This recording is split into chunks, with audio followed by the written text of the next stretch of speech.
do, but at the same time, It's a legal vote. we would come back, and we would have the public hearings, we would get public input, and to me, part of that public, and I get that those public hearings are a part of their process, but also to me, having those public hearings and having this discussion here tonight is part of us listening to that public input and determining if that's what we're going to continue. Then you shouldn't have voted. Yeah, but okay, and let me tell you what got me revved up again. They made changes in this. Now, they changed part of it back. They took out the safety features that was in there. That was taken out. That's what got me interested. And then now, the final deal is, when they had an original agreement, there was a 6-foot sidewalk on one side, right against the curb, and a 10-foot bike trail. Well, now they moved the bike trail over another foot, and are going to have a 5-foot sidewalk. What you're asking them to do, if you're asking, they wouldn't even stick to their original plan. Okay, so there was no, the point I'm trying to make you, if you spend 1.6, if people understand how complicated drawing these engineering, you don't sit down on a napkin and sketch this out, and before you spend the 1.7 million, you don't have all those answers. You get an approval of an intent from the city. Then you spend hundreds of hours designing crossing T's, dotting I's. You think they can guarantee you everything they're going to do before they spend the 1.7 million? Well, you know, that's part of the design process. They base that design on you approving this.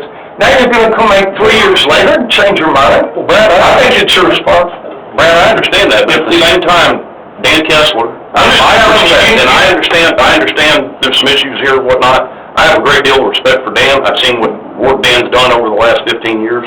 I have no disrespect or any problem with Dan whatsoever, but as Dan has said numerous times, they don't build roads that the cities don't want. So to me, if we are getting the input of our citizens, and it says this is not a road we want, and I'm not saying it is or not, but that's part of what we've done for the last month is get input. So if they're going to say we're not going to build a road you don't want, we need to determine if this is the road we want. You don't want in 2019, because in 2019 you wanted that. You legally, you passed a vote. You need to take responsibility for that. You need to own that as a city.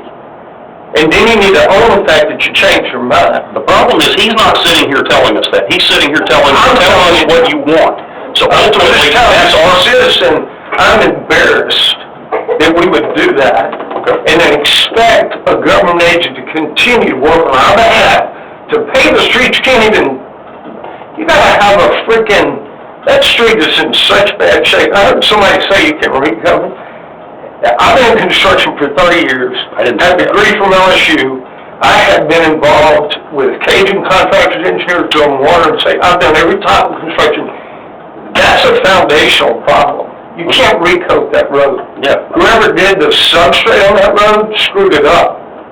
Otherwise, you wouldn't need to repave it. You as a city, in 2019, you approved this intent. Sure. And you authorized the government agency to go spend $1.7 million. Now you're saying you're going to change your mind? I think it's irresponsible, and I think this city is responsible for doing that. And I, as a citizen, find it, I would not blame them if they packed their bags and said, you know, we're done. Because you can't do that. You don't understand the complexity. But we can't do that because that's what they told us. They told us, ultimately, that if we wanted to do a stop sign, that they can accommodate that. They want to build the road that we want to build. They told us if we wanted to spend $250,000 for the red light. Change your mind again?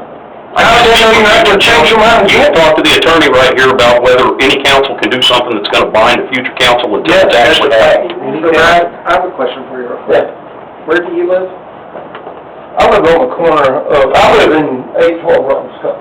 So you don't understand the safety with the people that live there on a day-to-day basis. Okay, did you understand, did the city council understand the safety in 2019 when they approved the roundabout? I'm not getting into whether or not it's the best decision or not. What I'm telling you is, once you, as a city, vote on something and approve it, you need to own that. You don't come back 3 years later and change it. And you realize things change all the time.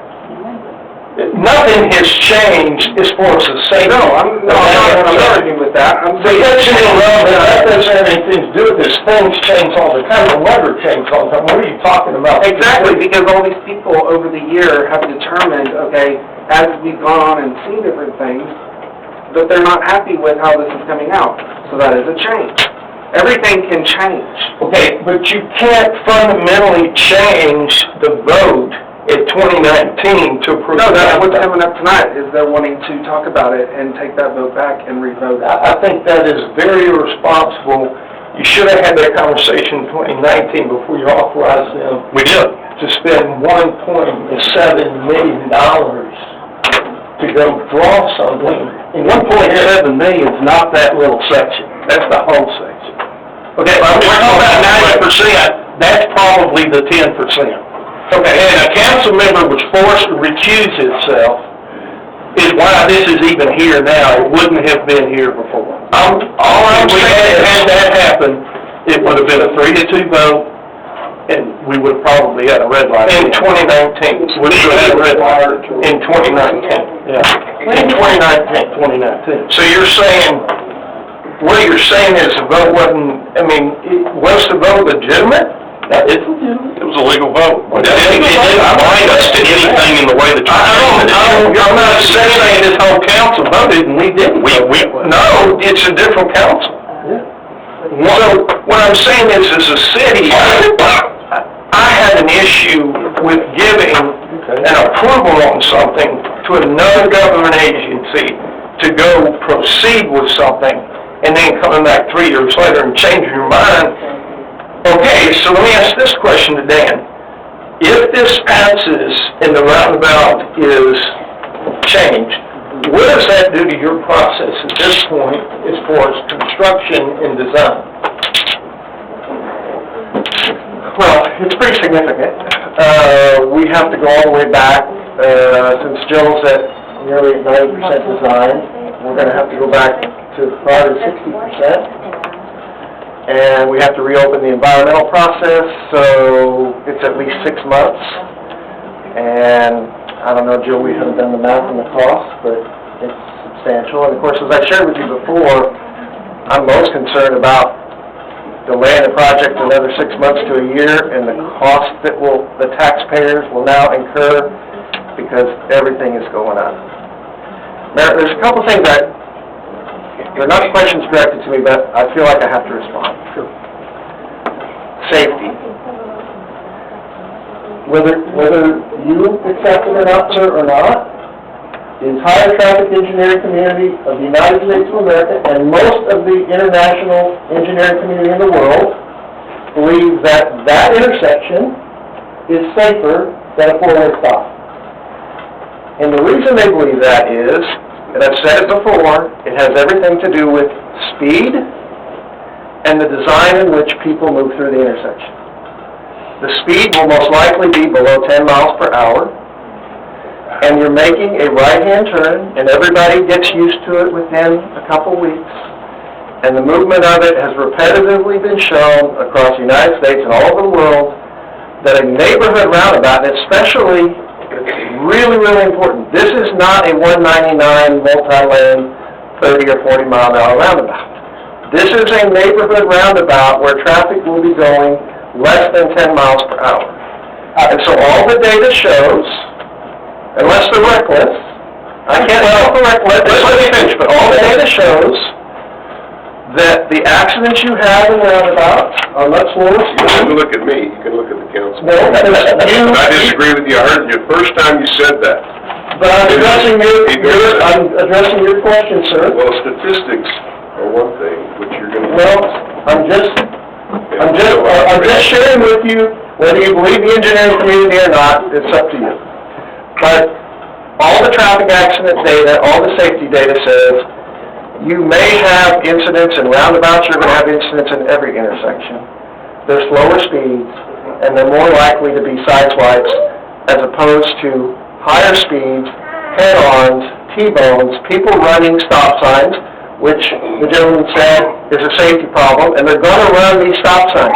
I don't care how many patrolmen you put out there 24 hours a day, they're going to run the stop signs. we're especially